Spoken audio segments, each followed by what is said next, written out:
बोले श्री वृंदावन बिहारी लाल की जय। सदगुरु सरकार की जय। हरे कृष्ण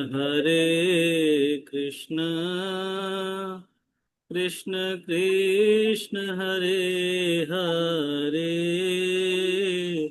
हरे राम राम राम हरे हरे। बोलिए। हरे हरे कृष्ण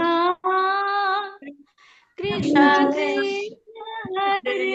हरे कृष्ण कृष्ण कृष्ण कृष्ण हरे हरे, हरे राम हरे राम, राम राम हरे हरे। हरे कृष्ण कृष्ण कृष्ण हरे हरे, हरे राम राम राम हरे हरे। हरे कृष्ण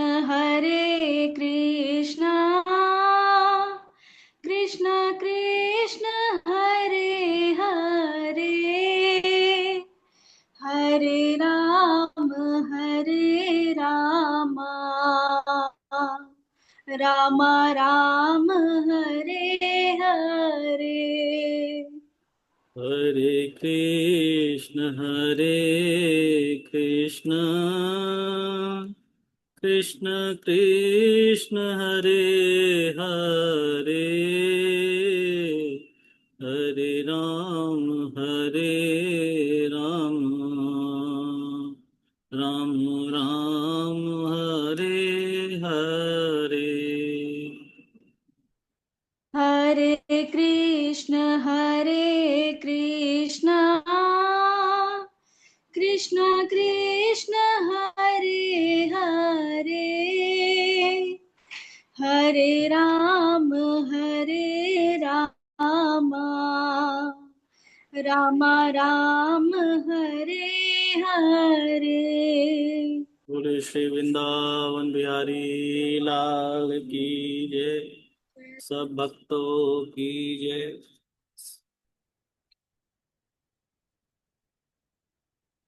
जैसा कि आप सभी जानते हैं, एकादश अध्याय का 24वां अध्याय है। अध्याय का नाम है सांख्य योग। भगवान श्री कृष्ण कह रहे हैं, हे प्यारे उद्धव, अब मैं तुम्हें सांख्य शास्त्र का निर्णय सुनाता हूँ।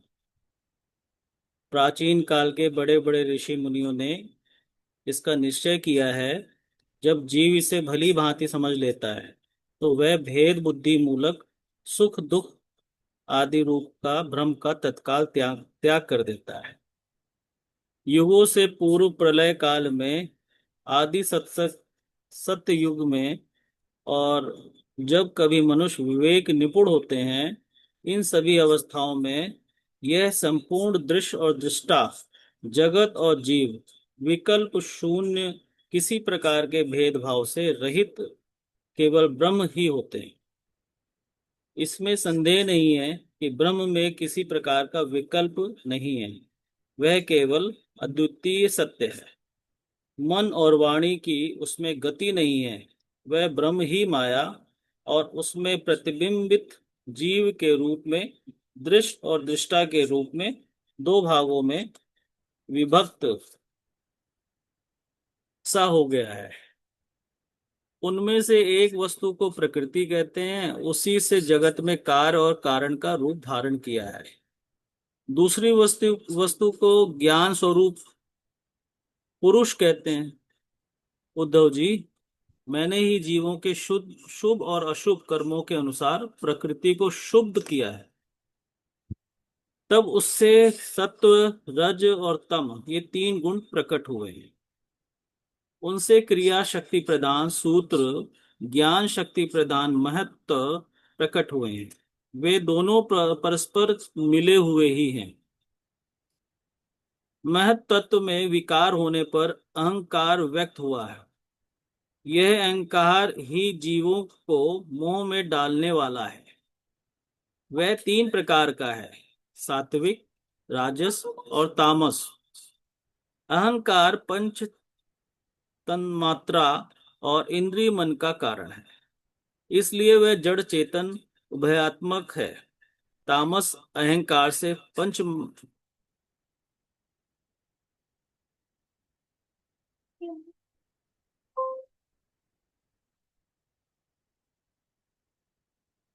हरे हरे हरे कृष्ण। हरे कृष्ण हरे कृष्ण कृष्ण कृष्ण हरे हरे हरे राम राम राम हरे हरे। बोले श्री वृंदावन बिहारी लाल की जय। वह तीन प्रकार का है, सात्विक, राजस और तामस। अहंकार पंच तन्मात्रा, इंद्रिय और मन का कारण है, इसलिए वह जड़ चेतन उभयात्मक। और तामस अहंकार से पंच मात्राएं और उनसे पांच भूतों की उत्पत्ति हुई है। तथा राजस अहंकार से इंद्रियां और सात्विक अहंकार से इंद्रियों के अधिष्ठा 11 देवता प्रकट हुए। ये सभी पदार्थ मेरी प्रेरणा से एकत्र होकर परस्पर मिल गए हैं। इन्होंने ब्रह्मांड रूप अंड रूप उत्पन्न किया है। यह अंड मेरा उत्तम निवास स्थान है। जब वह अंड जल में स्थित हो गया, तब मैं नारायण रूप में इसमें विराजमान हो गया। मेरी नाभि से विश्व कमल की उत्पत्ति हुई। उसी पर ब्रह्मा का आविर्भाव हुआ। विश्व समष्टि के अंतःकरण ब्रह्मा ने पहले बहुत बड़ी तपस्या की। उसके बाद मेरा कृपा प्रसाद प्राप्त करके रजोगुण के द्वारा भू भुवः स्वहा अर्थात पृथ्वी, अंतरिक्ष और स्वर्ग, इन तीनों लोकों की और इनके लोकपालों की रचना की। देवताओं के निवास के लिए स्वर्गलोक, भूत प्रेतादि के लिए भूरलोक, अंतरिक्ष जिसे कहते हैं, और मनुष्य आदि के लिए भूरलोक, पृथ्वीलोक कहा गया है, का निश्चय किया गया है। इन तीनों लोकों से ऊपर महरलोक, तपलोक और आदि सिद्धों के निवास स्थान हुए हैं। सृष्टि कार्य में समर्थ ब्रह्मा जी ने असुर और नागों के लिए पृथ्वी के नीचे अतल, वितल और सुतल आदि 7 पाताल बनाए हैं। इन्हीं तीनों लोकों में त्रिगुणात्मक कर्मों के अनुसार विविध गतियां प्राप्त होती हैं। योग, तपस्या और संन्यास के द्वारा महलोक का जनलोक, तपलोक और सत्यलोक रूप उत्तम गति प्राप्त होती है। तथा भक्ति योग से मेरा परम धाम मिलता है। यह सारा जगत कर्म और उनके संस्कारों से युक्त है। मैं ही काल रूप से कर्मों के अनुसार उनके फल का विधान विधान करता हूं। इस गुण प्रवाह में पढ़कर जीव कभी डूब जाता है और कभी ऊपर आ जाता है। कभी उसकी अधोगति होती है तो कभी उसे पुण्यवश उच्च गति प्राप्त हो जाती है। जगत में छोटे बड़े मोटे पतले जितने भी पदार्थ बनते हैं, सब प्रकृति और पुरुष दोनों के संयोग से ही सिद्ध होते हैं। जिसके आदि और अंत में जो है वही बीच में भी है और वही सत्य है। विकार तो केवल व्यवहार के लिए ही हुई कल्पना मात्र है। जैसे कंगन कुंडल आदि सोने के विकार, घड़े सकोरे आदि मिट्टी के विकार। पहले सोना या मिट्टी ही थे, बाद में भी सोना या मिट्टी ही रहेंगे, अतः बीच में भी वे सोना या मिट्टी ही हैं। पूर्ववर्ती कारण, महत्व तत्व आदि भी जिस परम कारण को उत्पाद उपादान बनाकर अपर अहंकार आदि कार्य वर्ग की सृष्टि करते हैं, वही उनकी अपेक्षा भी परम सत्य है। तात्पर्य यह है कि जब जो जिस किसी भी कार्य के आदि और अंत में विद्यमान रहता है वही सत्य है। इस प्रपंच का उपादान कारण प्रकृति है, परमात्मा अधिष्ठान है और इसको प्रकट करने वाला काल है। व्यवहार काल की यह त्रिविधता वस्तुतः ब्रह्म स्वरूप है और मैं वही शुद्ध ब्रह्म हूं। जब तक परमात्मा की ईक्षण शक्ति अपना काम करती रहती है, जब तक उनकी पालन प्रवृत्ति बनी रहती है, तब तक जीवों के कर्म भोग के लिए कारण कार्य रूप से अथवा पिता पुत्रादि के रूप से यह सृष्टि चक्र निरंतर चलता रहता है। ये विराट ही विविध लोकों की सृष्टि, स्थिति और संहार की लीला भूमि है। जब मैं काल रूप से इसमें व्याप्त होता हूँ, प्रलय का संकल्प करता हूँ, तब यह भुवनों के साथ विनाश रूप विभाग के योग हो जाता है। उसके तीन उसके लीन होने की प्रक्रिया यह है कि प्राणियों के शरीर अन्न में, अन्न बीज में, बीज भूमि में और भूमि गंध तन्मात्रा में लीन हो जाती है। गंध जल में, जल अपने गुण रस में और रस तेज में और तेज रूप में लीन हो जाता है। रूप वायु में, वायु स्पर्श में, स्पर्श आकाश में और आकाश शब्द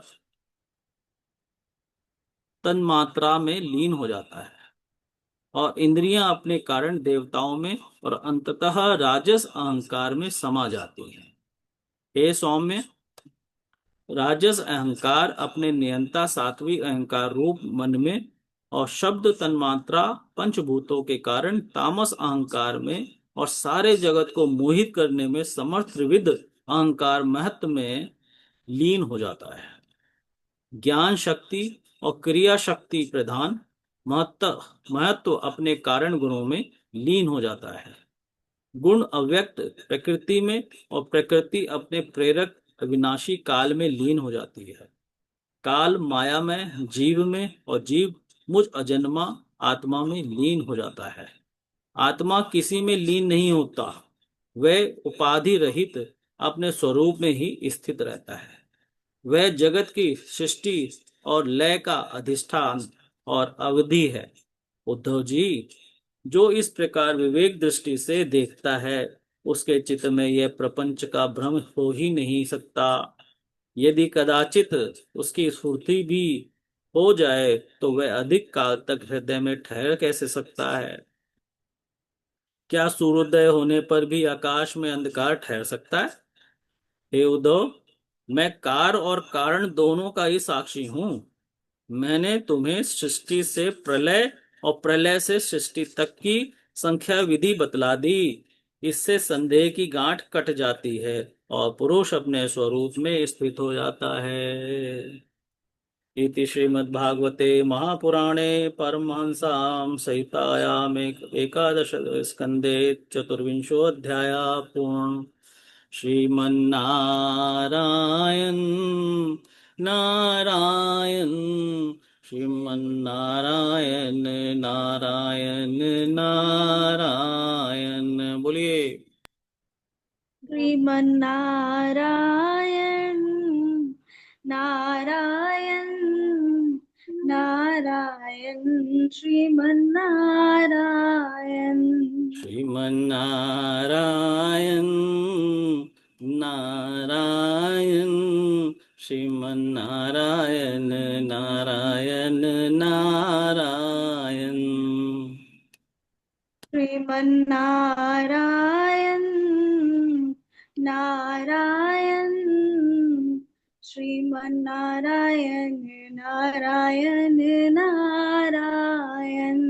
बद्री नारायण नारायण, बद्री नारायण नारायण नारायण।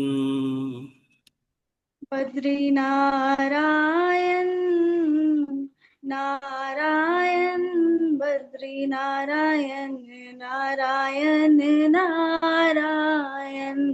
बोलिए श्री राधा कृष्ण की जय। सब संतन जय की जय, सब भक्तन की जय। जय जय श्री राधे, जय जय श्री राधे श्याम।